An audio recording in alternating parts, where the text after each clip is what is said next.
Welcome,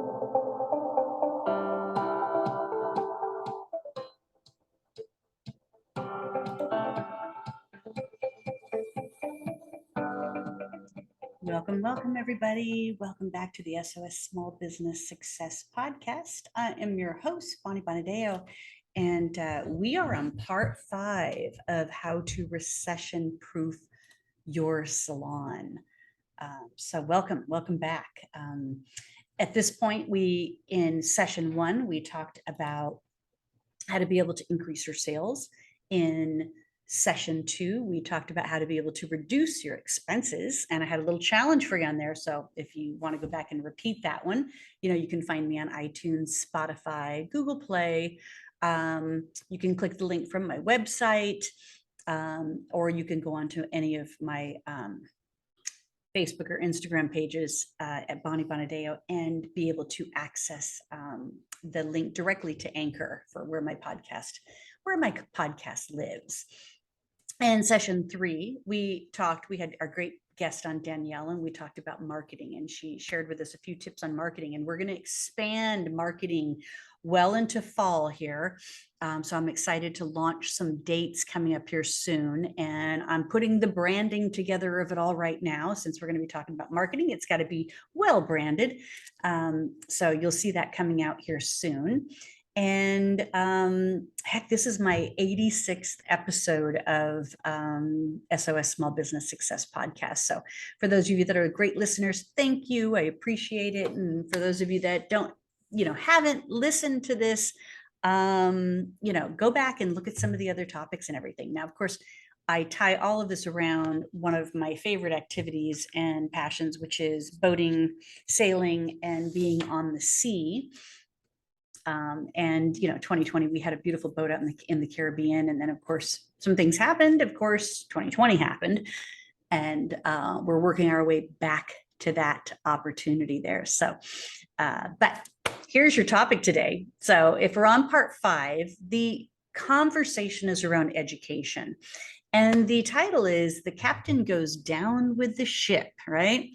And we'll discuss what that means, but I think you got the gist of it at this point. And as you guys know, that this whole process here is kind of based on the framework that I put together that I work with my clients, my coaching clients on. And it's these 5 anchors, and these 5 anchors are really supportive to, if you are in the business, in a small business, these 5 anchors are always at play, but sometimes you have to focus on 1 or 2 of these anchors more diligently in order to kind of grow and scale your business. So sales, operations, mindset, marketing, and education. Today we're on education in our topic here. And these were the kind of the 5 solutions that I was hoping to be able to provide for you guys in this 5-part series. So you got to be an anchor in a world of changing values, and we are definitely in a world of changing values, right? It's getting tougher and tougher to be in business. Find people to work for you, find ways to be able to grow your business. But everything that I've shared with you is possible. Everything that I've shared with you is what I share with my clients, and they're doing it. They're growing their businesses, okay? And so today we're going to be talking about how to educate all levels. All right. I know when we talk about education, a lot of times we're talking about, we got to better educate our staff so that they can do a better job with balayage or, men's haircutting or whatever that topic is. And yes, that is an element of education, but we're going to talk about education in 2 different realms today. 3 actually. 1 is you. What do you need to educate yourself on in order to grow and scale your business to the next level? 2 is your stylist, of course, and not just based on technical education, but on all areas of education. And 3 is your client, how to educate your client on what you're doing, why you're doing it, how to do business with you. Like, it's just as important that you're educating your client.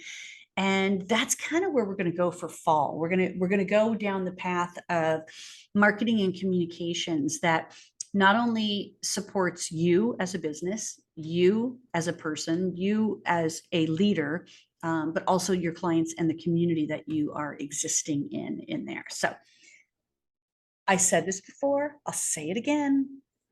Today, you are in the business of training and development. That's what your business is. We are not in the business of especially if you're a salon owner or a spa owner and you're an employee-based environment, you are in the business of training and development. Okay. The more people that you train and develop to work within the business and you start to do great at the business, the more prosperity everybody has. It's like, all a high tide raises all boats. Okay. A low tide lowers all boats type of thing. So we're in that space of it that you're really in the training and development business, because what we know to be true is that when they come right out of school, they're not ready to go on the floor. So we have to be able to manufacture that.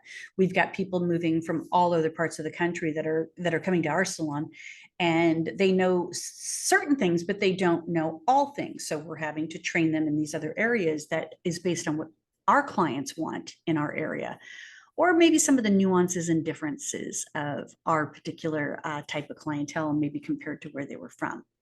So our goal is to be able to learn to grow people and processes.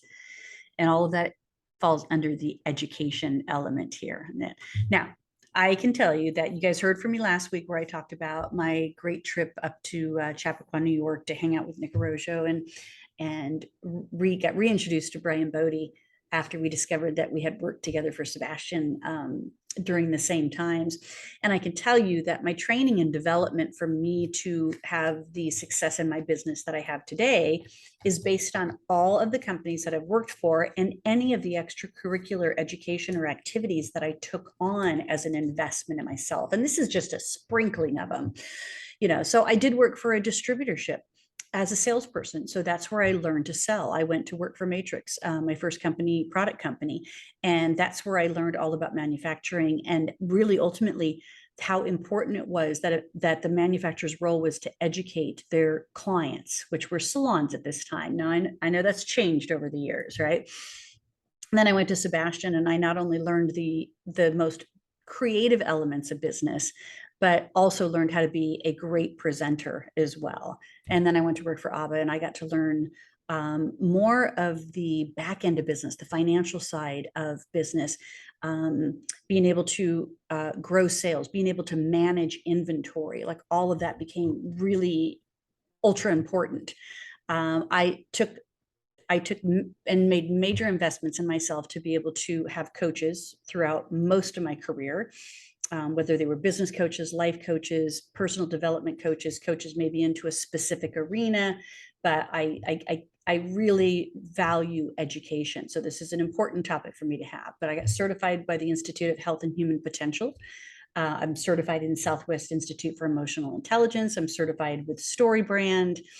And I spent 10 years with the Professional Beauty Association, being able to put together, produce, and direct and develop all of the education that they did for 10 years.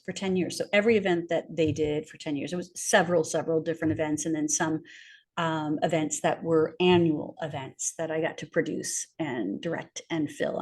And I explained this to a client last week when she was trying to, she's like, I want to do something different. I want to figure out what it is that I want to do.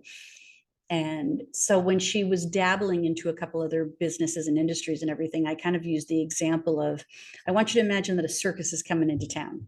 What part of the circus do you want to be responsible for? Because, there are parts of it that you may not be good at and you have to resource out. There's parts of it that you will love, but it may not necessarily manufacture itself into a business unless you collaborate or maybe partner with other people to be able to do that.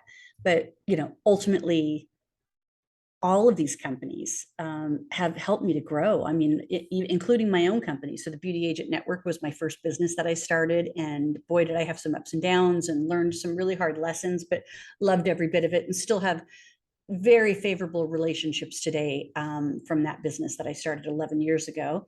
And then Naked Audience Production, that was a partnered business that I loved the work that I did with that company and learned a lot too. So not only was I the teacher and the guide in that business, but I was also the student, because it was the right time for me to be able to learn a new level of skill set and how to be able to connect, communicate, and coach with clients. So all that I learned, I got to put into that business and play in it with that. And then of course that led me to where I am today with salon coaching, business, and podcast. So it's where I'm sitting. It's where I love to be. And then of course I have a side business that is mainly a resource business, and that's called Brand Me, marketing and branding agency. It's a referral based business. It's, I'm not necessarily the doer of that business, but I am the connector of that business. So if you need a new website, that's the business that I would connect you with, the right person, logos, print materials, digital marketing, social media support, as well as other assets like how to be able to find certain resources for your salon business to kind of have a more powerful experience for your team and your clients. And then ultimately, all of these years of success, all of these years of learning, growing, failures, struggles, all of them I am now bringing into Intrigue Salon, my fiance's salon, Jeff South. And it's working. We're growing. Business is good. And I can see the full circle effect of everything that I've learned in this industry over 40 years and how it does apply to the success of a salon and or a small business, how it does apply. All of it applies to that. So guys, education is an important element for me. All right. Now, one of the challenges we've been up against in our industry is hiring right now. And it's still going to be a challenge for another couple of years. This is not going to go away right away. So, we have to be able to kind of look at what it's going to take for us to be able to grow our business and shift now while we can, because things are going to start speeding up a little bit. I think they're going to get hard for a bit, but I think then they're going to start speeding up pretty fast. So we've always said, that you hire on skill and attitude, but the truth is if you kind of break it down a little bit more, you grow based on skill. So you bring somebody into your business that knows how to do a certain task or skill set, and you put them to work. But the way that you're going to be able to scale your business to the next level is going to be based on attitude, culture, emotional intelligence, whatever words you want to be able to use in this. And ideally, what that comes down to me, and based on how I teach with my clients and train and coach, is it's your brand identity. Okay, so you grow on skill, but you scale on having a strong brand identity. And that's kind of like, it's your attitude. It's how you put yourself out there. It's what you and your team know together. It's that cohesiveness and that level of consistency that you keep delivering on. That's a brand identity.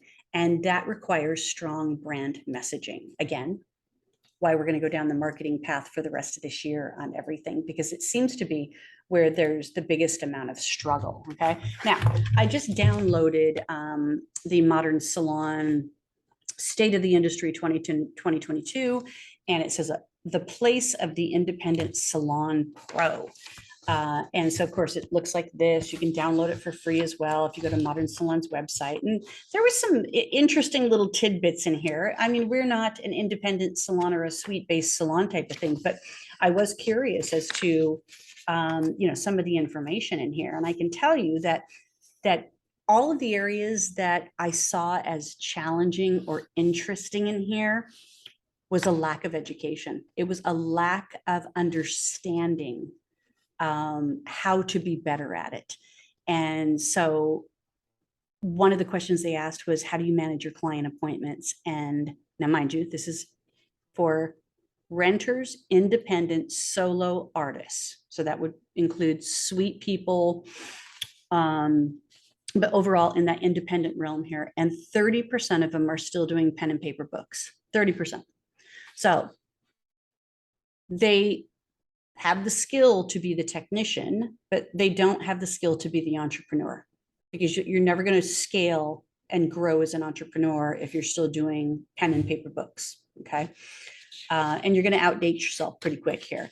So that was one interesting fact there. So what do they need? They probably just need education on how to be able to find, the right software that's going to work for them and implement technology. You guys, today, technology is what's going to make us successful, because we're a business that technology can't replace us yet. And I say yet, because one day there might be something that cuts and colors our hair. Who knows? Might be a robot, might be a machine, who knows, but it may not be us. But at this point, if we're not automating, bringing in more technology in order to make us work smarter, not harder, we don't have the ability to scale. And then we come to this conclusion that we're just working as a technician. We're working as a technician. We're working as a technician, and we don't have that. We don't have those opportunities or possibility to grow outside of that. Okay. And when those people that do take the leap of saying, okay, fine, I don't want to just be standing behind the, at the chair and doing hair anymore. I want to open up a salon, and I want to hire other people, and I want to be able to grow a business. Then this is where you have to understand how technology serves you and helps you to scale and grow. And that requires education. Okay, let me pull up another one of these. 50% of independent responders said social media promotion is the list of topics that independents felt they could use more education and support on. Yeah, see, I'm going to disagree with that one. That's what they say they think they need. But the truth is, here's how the scale worked. They said 50% was promoting themselves through social media. Now, I disagree with it to one piece. One, I'm just talking about marketing and telling you that the rest to follow. I'm going to go down the path of trying to help you guys to better market, right? So yes, social media is an element of that, but 41% said they needed to learn business.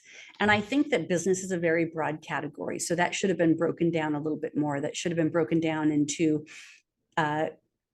finding more clients or understanding automation, being able to, marketing maybe in general should have been a topic on here. Then they said trends, color, and at 25%, they said personal development. And I did appreciate that one, 25% personal development. But then 8% said they'd have no additional education needs or support required. So 8% of you out there, I don't know how many people they actually surveyed on this, but no matter what, 8% is still a huge number to be able to say that you don't need education or support. And I find that to be unlikely,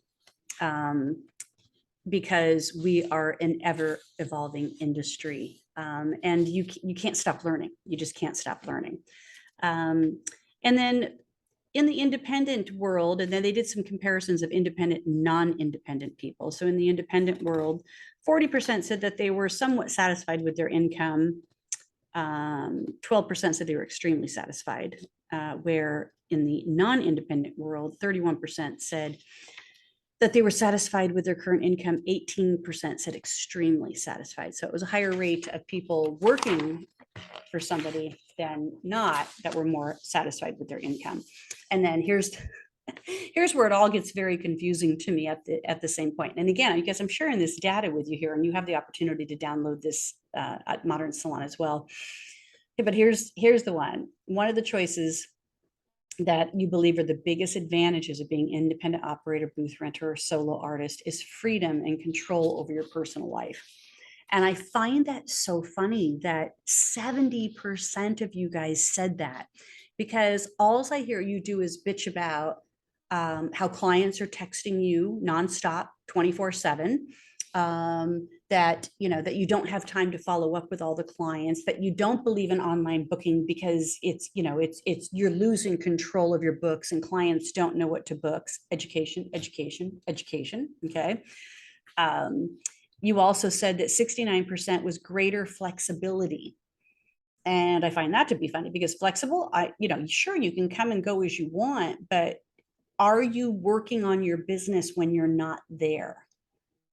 Okay. If you don't have a client, do you just leave, or are you still working on your business to some degree? Greater flexibility. Yeah. Running around to Cosmoprof and salon centric stores, trying to find your products for your next day clients. Right. And then 68 of you said independence. And, again, that's a big word. You do feel that you probably can come and go as you please, and that you are somewhat independent and not working for somebody. But this is my message to salon owners. I really do believe that a good percentage of these people are going to come back around to us. But what we need to be educated on is how to be better leaders. What we need to be educated on is provide them freedom and flexibility and levels of independence for them to want to come back and work for us. Because 5 years from now, this landscape could look quite different. And I don't think that salon, employee-based type salons are at risk moving forward. I think they have an advantage moving forward, but we've got to get better. So let's talk about ways that we can get better as salon owners here, and look for ways to be able to do that. Oh, one last thing in this report though that I'll share with you guys. So the biggest disadvantages to being independent operator, they said, was no traditional benefits. So no 401k plans or health insurance or profit sharing and stuff like that. Okay, fine, get that. And then tax requirements at 49%, managing paperwork, no front desk for scheduling and checkout. So the very things that they said that they wanted freedom, flexibility, and independence, over here, their greatest disadvantages are them realizing they don't have any of those freedom, flexibilities, or advantages. But again, since we're on the education topic here, 17% of you said no formal staff education. And remember, we're an industry where we have to constantly be educated to grow and evolve and learn new trends and learn new techniques. So, 17% of you are missing that. So there's opportunities for salon owners to come back. So now I'm going to speak to salon owners here specifically. If you want some of these people to come back around and want to be able to work for you, because maybe they realize that working for somebody else does provide them the freedom, and maybe if they have the schedule that they desire versus what you're forcing them to have, and the independent piece could just be providing more flexibility of them having a little bit more say in what they want to be doing or don't want to be doing as a service provider, or the type of time off that they need, or the type of hours that they are requesting. Okay. All right. So we can always up level our skill. That's kind of the definition of, education that I'm referencing here today. But education first starts with you, and then your team, and then your clients. I want you to think about it as a 3-part system here. And typically we find it very easy to be able to say that, yes, I need to train my team technically. Okay. I need them to understand how to be able to do these services. We are still a licensed industry. So by law, we have to only hire licensed people to work for us. Now we can apprenticeship people through a system of, accumulating certain hours by working for us, and then they can be put on the floor. But ultimately, we're hiring people that are coming out of school, that are newly licensed within this industry. And there's a whole nother learning curve that we have to teach them on that. So this is where, again, I have to say that you have to be a training and development person, or you have to decide who is my person in my business that is the trainer and development. So this morning I was on one of my coaching sessions with one of my clients, and she then realized that part of what she needs to do, and she's very good at this education side of herself, that it's one of her true expertise, not just managing a salon, running a salon, and working with the clientele behind at the chair, but ultimately she's a trainer, she's an educator, she's a teacher. So she loves to do that. And I think she finally realized that if she is behind the chair less, and she's hired a manager to help manage the operations of her business, then what should she be doing with her time? And it came down to training and development. Okay.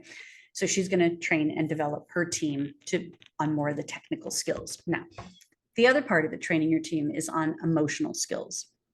This would be communications, being able to speak, being able to sell. I know everybody hates using that word, like, oh, I don't want to teach them to sell. Nobody wants to sell. Guess what? We have to sell. We're selling ourselves all day long. We're selling services all day long. We're selling upgrades and retail all day long. So, and there's an emotional aspect to that part of communicating with our clients. Okay. Clients that aren't happy with their hair, clients that we're having a hard time in the consultation deciphering what it is they really want. So we are hesitant and not confident in moving forward what they want. Being able to better train them on communication skills. Okay. That falls into this emotional box. Okay. And you can hire people out for that. That's one of my specialties. It's what I do. So if you're interested in a communications class, to come into your salon, call me up and let's get it booked. Okay. Because that's what I've been doing this mostly this year with salons and my coaching clients, is going in and teaching them communication courses that fall under an emotional level of how to be able to make that connection with the client. So the client is saying yes and moving forward with then the expertise that the provider is offering them. Okay. Another part is, and this was a big part when I came into the industry back in the 80s, was, train your team on good financial sound opportunities. Okay. And there was like this whole big heavy hitting thing where it was like, teach your stylist about the numbers, help educate them on the numbers. And listen, if you want to be a salon owner, I'm happy to mentor you. But if you don't want to be a salon owner and you just want to make more money as a stylist, I'm going to define and refine that type of a conversation for you. So, are we doing goal setting with them? Yes. Are we teaching them ways to be able to meet their goals? Yes. Are we setting up particular parameters and structure and opportunities and offers for our stylists, either as a whole or individually, so that they can learn skill sets that help them to be able to grow and be more confident in communicating to the clients and then providing the technical service that might be necessary to be able to do that. Okay. All right. So now we're going to go on to the clients. All right. You got to train your clients on the how.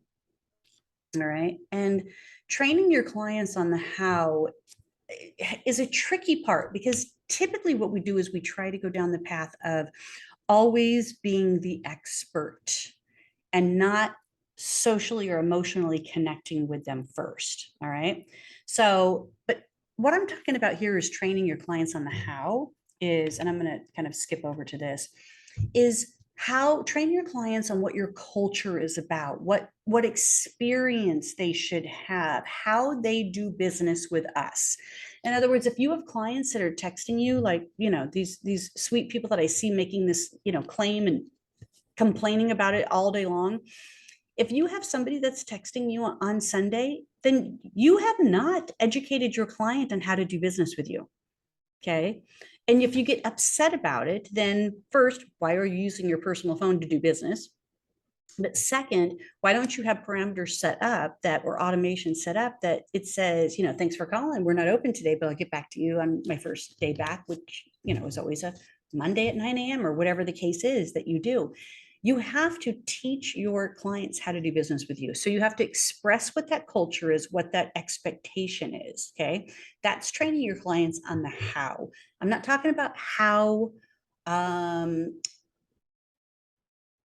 we highlight hair or how we balayage their hair or that expert skill in the technical side. I'm teaching them how our culture works, how to do business with us, how to book an appointment online, how to book an appointment, period, how to be able to take care of their hair, following their service, how often they should be coming back. That's what you should be educating your clients on. And then, of course, you want to train your clients on the what. Okay, what you offer. So whether it's a new client or an existing client, you want to always make sure that you're providing them what your values are, the values of your organization, your brand message, your brand identity, your culture, okay, your personal values, okay, so that you can love your clientele and align with your clientele. If you have too much differing values, it's probably the client that you were, are regret coming in, or that you're anxious when they come in. Okay. Menu, pricing, bookings. Okay. These are my whats. This is what I offer. This is what I charge. This is, again, a what or how you can make this happen. Okay. So you have three options of being able to book an appointment. You can call me during these business hours, or you can text me during these business hours, or you can book online. Okay. So I'm giving you choices of what my whats are that are within my business parameters here. Okay. All right. So then you got to train your team technical. We talked about that one. Train your team financial. We talked about that one. Train your clients why. Okay. the values, aspirations, brand, expectations, experience. Why do they want to do business with you? Again, I put values as the number one thing because you want to enjoy the experience that you have with people. If it's not an enjoying experience, then it feels yucky and you shouldn't be doing it, right? Or you shouldn't be doing them, or you should try to figure out how to, evolve or dissolve that relationship. Okay.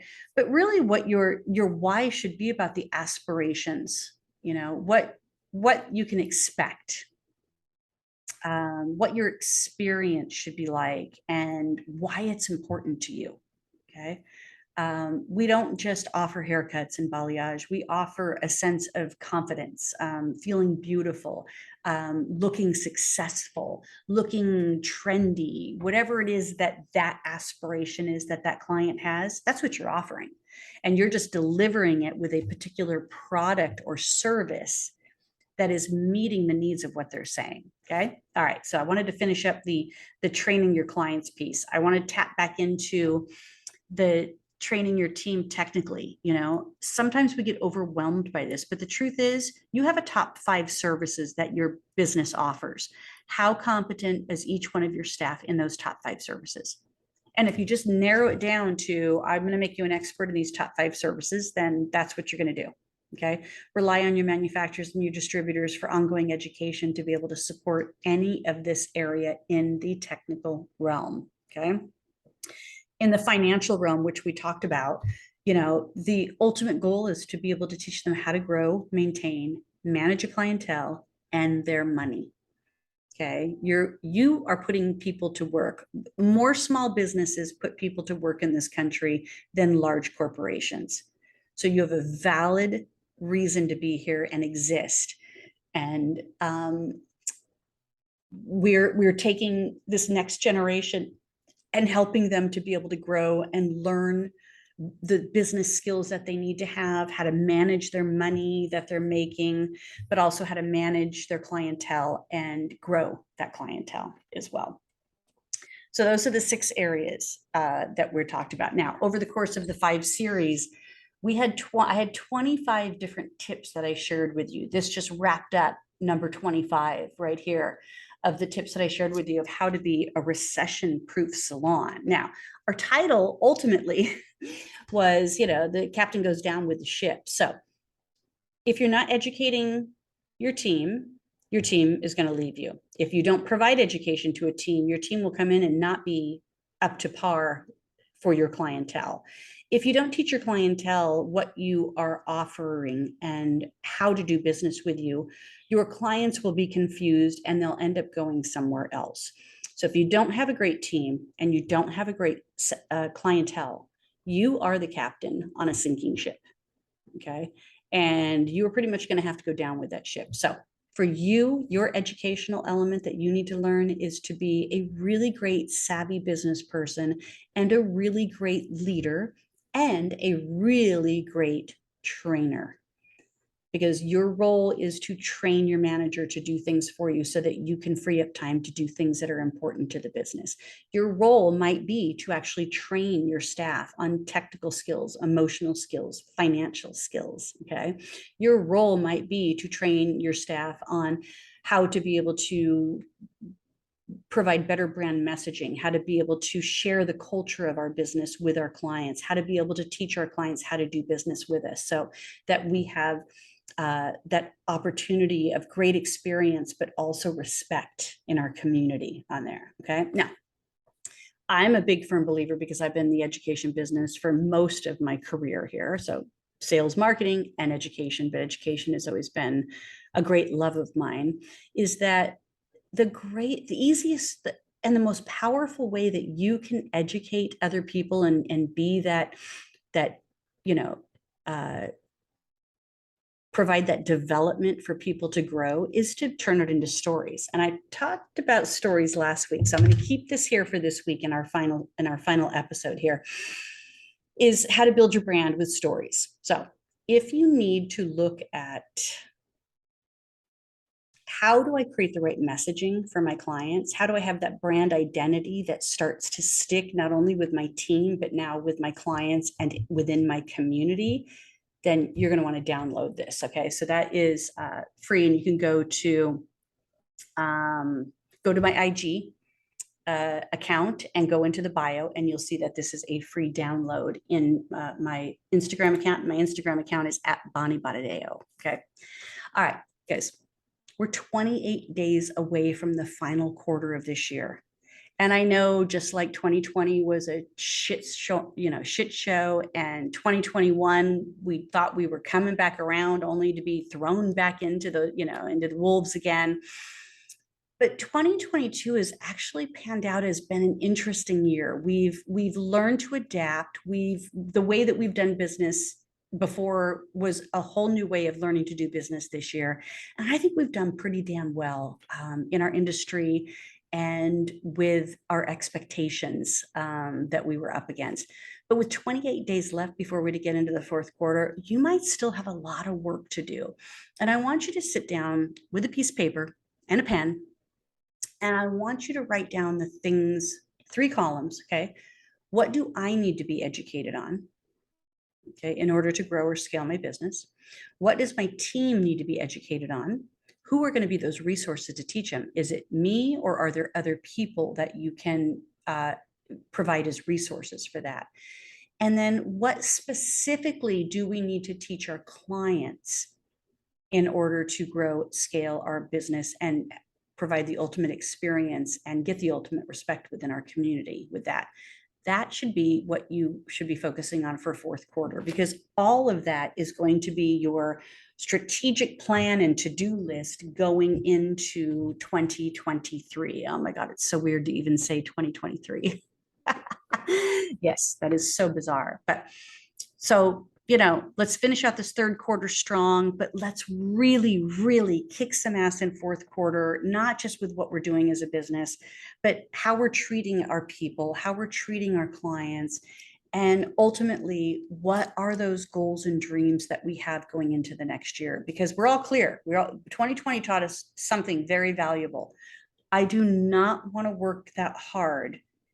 I want to work smarter, and I want to get better results by working smarter. And I need to create a level of consistency and focus on the things that are going to help me to do that. All right. And I can help you do that as a coach as well. Okay. You guys, we're wrapping up our 5-part series here. So that was the guide to recession proofing your salon.